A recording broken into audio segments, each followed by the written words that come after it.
Hi guys, welcome to my lecture guys. आज की video में हम बात करेंगे टाइप्स ऑफ म्यूचुअल फंड की। लास्ट वीडियो में हमने देखा था म्यूचुअल फंड क्या होते हैं, ये कैसे वर्क करते हैं, इसमें हमें किस तरह इन्वेस्टमेंट करना चाहिए। तो आज की वीडियो में हम इसके टाइप्स के बारे में बात करेंगे। Let's get started. Mutual fund जिस तरह की एसेट में इन्वेस्टमेंट करते हैं उसके अकॉर्डिंग इसके 3 टाइप्स होते हैं। Number 1 equity mutual fund, number 2 is debt mutual fund and number 3 is hybrid mutual fund. तो सबसे पहले हम बात करते हैं इक्विटी म्यूचुअल फंड की। ये कौन से फंड होते हैं जो पर्टिकुलरली स्टॉक मार्केट में इन्वेस्टमेंट करते हैं।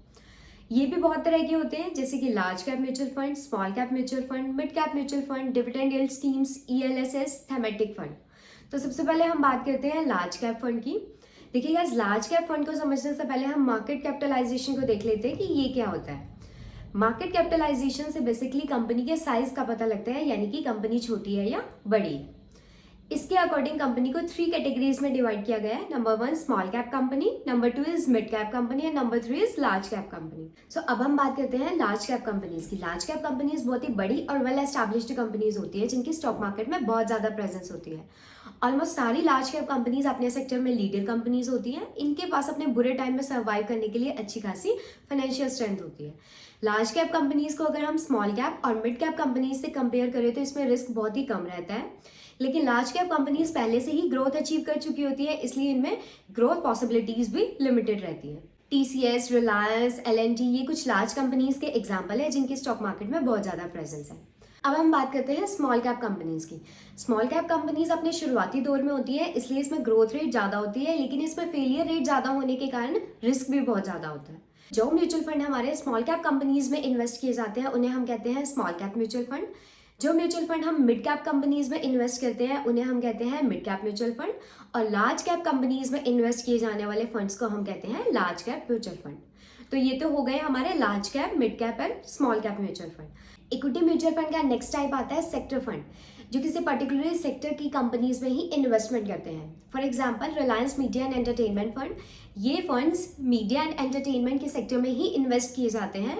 एसबीआई फार्मा फंड, ये फार्मा सेक्टर में ही इन्वेस्टमेंट करते हैं। तो ये होते हैं हमारे सेक्टर फंड जो किसी पर्टिकुलर सेक्टर की कंपनीज में ही इन्वेस्ट किए जाते हैं। इक्विटी फंड का नेक्स्ट टाइप आता है डाइवर्सिफाइड इक्विटी फंड, जो बेसिकली अलग अलग सेक्टर की कंपनीज में या अलग अलग कैप फंड्स में इन्वेस्टमेंट करते हैं। जैसे कि ये कुछ सेक्टर की कंपनीज में इन्वेस्ट कर रहे हैं, या कुछ मनी को इन्वेस्ट कर रहे हैं मिड कैप फंड में, स्मॉल कैप फंड में या लार्ज कैप फंड में। तो ये मनी को बेसिकली क्या कर रहे हैं, डाइवर्सिफाई कर रहे हैं on the basis of sector and on the basis of market capitalisation. Equity fund का नेक्स्ट टाइप आता है डिविडेंड यील्ड फंड। देखिए कंपनीज क्या करती है, अपने प्रॉफिट का कुछ हिस्सा among the shareholder distribute करती है, जिसे हम कहते हैं डिविडेंड। अब कंपनी के लिए कंपलसरी नहीं होता, ये डिपेंड करता है बोर्ड ऑफ डायरेक्टर्स के ऊपर कि कंपनी ने अपने शेयर होल्डर्स को डिविडेंड देना है या नहीं देना है और कितना देना है। सम टाइम कंपनीज क्या करती हैं, कंपनी अपना प्रॉफिट का कुछ हिस्सा ऐसी कंपनीज में लगा देती है जो बहुत स्टेबल होती है, कंसिस्टेंट होती है, लो वॉलेटाइल होती है और सेफ रहती है। तो वहां से कंपनीज रेगुलर डिविडेंड अर्न करती हैं। तो ये भी एक म्यूचुअल फंड का टाइप है। इक्विटी फंड का नेक्स्ट टाइप आता है ELSS। ELSS means equity linked saving schemes. ये एक तरह का टैक्स सेविंग म्यूचुअल फंड होता है। इसमें इन्वेस्टमेंट करने पर हमें जो भी रिटर्न्स मिलेंगे उसकी हमें 80C सेक्शंस के अकॉर्डिंग इनकम टैक्स में डिडक्शन मिल जाएगी, दैट इज 1,50,000। इसकी बात मैंने अपने प्रीवियस वीडियो में भी की थी कि एक टैक्स सेविंग म्यूचुअल फंड होता है, इसमें इन्वेस्टमेंट करने पर हमें टैक्स डिडक्शंस में मिल जाएगी 1,50,000 की। नेक्स्ट टाइप आता है thematic fund. Thematic fund basically Indian rural theme, e commerce theme, इस तरह की थीम में इन्वेस्टमेंट करते हैं। For example HDFC housing opportunities fund है, ये स्टॉक मार्केट में इन्वेस्ट करते हैं लेकिन हाउसिंग सेक्टर में। ये हाउसिंग सेक्टर के ही शेयर्स को परचेज करते हैं, जैसे कि कंस्ट्रक्शन हो गया, मेटल हो गया, पेंट हो गया, तो इस तरह के ये शेयर्स को परचेज करते हैं और वहां से ये अर्निंग करते हैं। तो ये हो गए हमारे इक्विटी फंड, जिसमें हमने देखा कि लार्ज कैप फंड क्या होता है, mid cap small cap funds क्या होते हैं, डिविडेंड यील्ड स्कीम के बारे में हमने जाना, ELSS क्या होता है, सेक्टर फंड क्या होते हैं और थीमेटिक फंड। सो हमारा नेक्स्ट टाइप आता है डेट फंड। डेट फंड में क्या होता है, डेट इंस्ट्रूमेंट्स के जरिए बेसिकली कंपनीज और गवर्नमेंट मनी को बोरो करती है और फिर उसके ऊपर इंटरेस्ट की पेमेंट करती है। Debt mutual fund equity mutual fund से कम रिस्की होते हैं और इसमें रिटर्न्स भी कम रहते हैं। अगर हमने डेट म्यूचुअल फंड में इन्वेस्टमेंट करनी है तो हम डिबेंचर्स में, बॉन्ड्स में, सर्टिफिकेट ऑफ डिपॉजिट्स में इन्वेस्टमेंट कर सकते हैं। डेट म्यूचुअल फंड भी 4 तरह के होते हैं, guild fund, junk bond schemes, fixed maturity plans and liquid schemes. तो अब हम एक एक करके देखेंगे कि ये फंड्स क्या होते हैं। सबसे पहले हम बात करते हैं गिल्ड फंड की। गिल्ड फंड वो फंड होते हैं जो गवर्नमेंट सिक्योरिटीज में इन्वेस्ट किए जाते हैं। गवर्नमेंट सिक्योरिटीज को कौन इश्यू करता है, गवर्नमेंट इश्यू करती है, तो इसमें डिफॉल्ट रिस्क भी जीरो रहता है। गिल्ड फंड हमारे शॉर्ट टर्म और लॉन्ग टर्म दोनों तरह के होते हैं, तो किसी तरह के भी गिल्ड फंड में हम इन्वेस्टमेंट कर सकते हैं। गवर्नमेंट सिक्योरिटीज में इन्वेस्ट करके वहां पे जीरो रिस्क रहता है और बेटर रिटर्न वहां से हम अर्न कर सकते हैं। डेट फंड का नेक्स्ट टाइप आता है जंक म्यूचुअल फंड और जंक बॉन्ड स्कीम। नेम से ही क्लियर हो रहा है जैसे कि कचरा है, तो जंक बॉन्ड कुछ ऐसे बॉन्ड्स होते हैं जिसमें इन्वेस्टमेंट करने पर रिस्क भी बहुत ज़्यादा रहता है और रिटर्न्स भी बहुत ज़्यादा रहते हैं। तो जो फंड्स हमारे जंक बॉन्ड स्कीम में इन्वेस्ट किए जाते हैं उसमें हमें ज़्यादा रिस्क और ज़्यादा रिटर्न्स मिलेंगे। नेक्स्ट हमारा टाइप आता है फिक्स मैच्योरिटी प्लान। ये नेम से क्लियर हो रहा है फिक्स मैच्योरिटी, तो जैसे कि बैंक की एफडी होती है ऐसे ही हमारे फिक्स मैच्योरिटी प्लान्स होते हैं। इसमें इन्वेस्टमेंट करने पर हमें रिटर्न्स अच्छे मिलते हैं, एफडी से ज़्यादा रिटर्न्स मिलते हैं, लेकिन कुछ टाइम का लॉक इन टाइम पीरियड रहता है। जैसे कि कमर्शियल पेपर्स हो गए, सर्टिफिकेट ऑफ डिपॉजिट हो गया, कि कुछ टाइम पीरियड के लिए वो लॉक इन पीरियड में रहेंगे और उसके बाद हमें रिटर्न्स मिलेंगे। सो डेट फंड का नेक्स्ट टाइप आता है liquid fund. Liquid fund basically money market instrument में इन्वेस्टमेंट करते हैं। मनी मार्केट इंस्ट्रूमेंट जैसे कि commercial paper, certificate of deposit, treasury bill, term deposit etcetera. Liquid funds में हमारा रिस्क भी कम रहता है और ये वॉलेटाइल भी कम होती है और ये सेविंग अकाउंट से ज़्यादा रिटर्न्स हमें प्रोवाइड करते हैं। सो ये हो गए हमारे डेट म्यूचुअल फंड। अब नेक्स्ट हम बात करते हैं हाइब्रिड म्यूचुअल फंड की। हाइब्रिड म्यूचुअल फंड वो फंड होते हैं जो एक से ज़्यादा एसेट क्लास में इन्वेस्ट करते हैं, जैसे कि ये डेट और इक्विटी दोनों में इन्वेस्ट करते हैं। Hybrid mutual fund basically 3 types के होते हैं। Number 1 is monthly income plan, next is balanced fund scheme and next is arbitrage fund. So सबसे पहले हम बात करते हैं MIP की, that is monthly income plan. Monthly income plan में ज़्यादातर 60 से 90% पोर्शन हमारा डेट में इन्वेस्ट होता है और बाकी बचा हुआ पोर्शन रहता है हमारा इक्विटी में।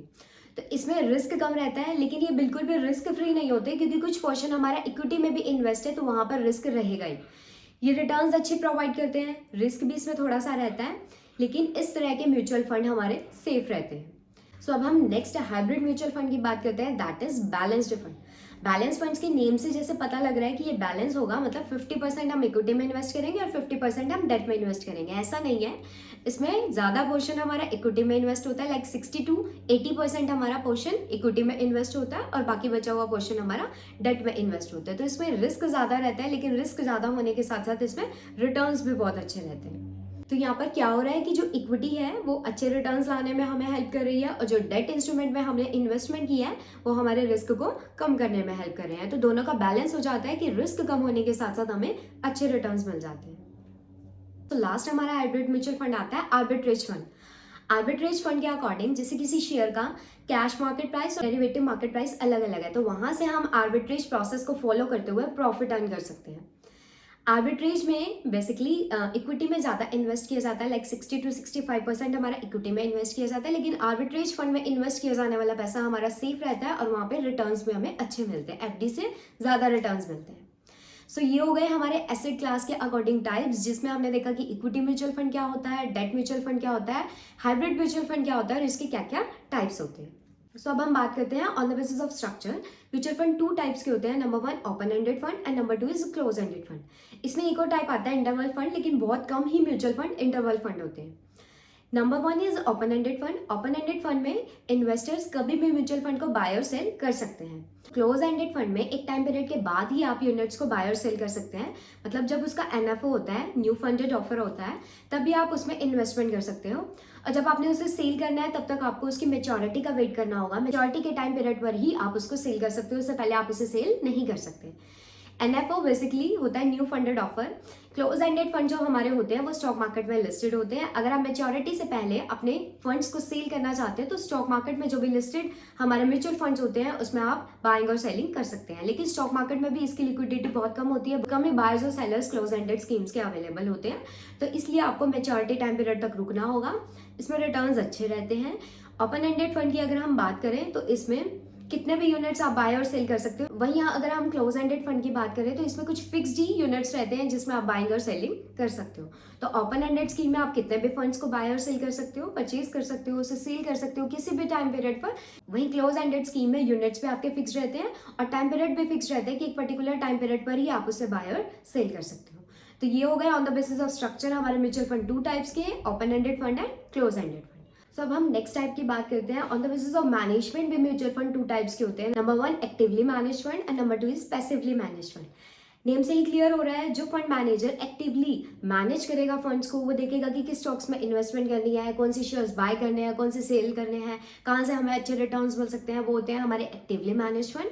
और जो फंड मैनेजर पैसिवली यानी कि एक्टिवली वर्क नहीं कर रहे स्टॉक मार्केट में शेयर्स को बाय और सेल करने में, वो होते हैं हमारे पैसिवली मैनेज फंड। वो बेसिकली क्या करते हैं, अपना एक प्रपोर्शन बनाकर निफ्टी में जो भी स्टॉक्स अवेलेबल हैं उनमें इन्वेस्ट कर देते हैं। तो ये हो गए हमारे on the basis of management. कुछ अदर म्यूचुअल फंड्स भी होते हैं, जैसे कि इंटरनेशनल फंड्स हो गए जो इंटरनेशनल मार्केट में इन्वेस्ट किए जाते हैं।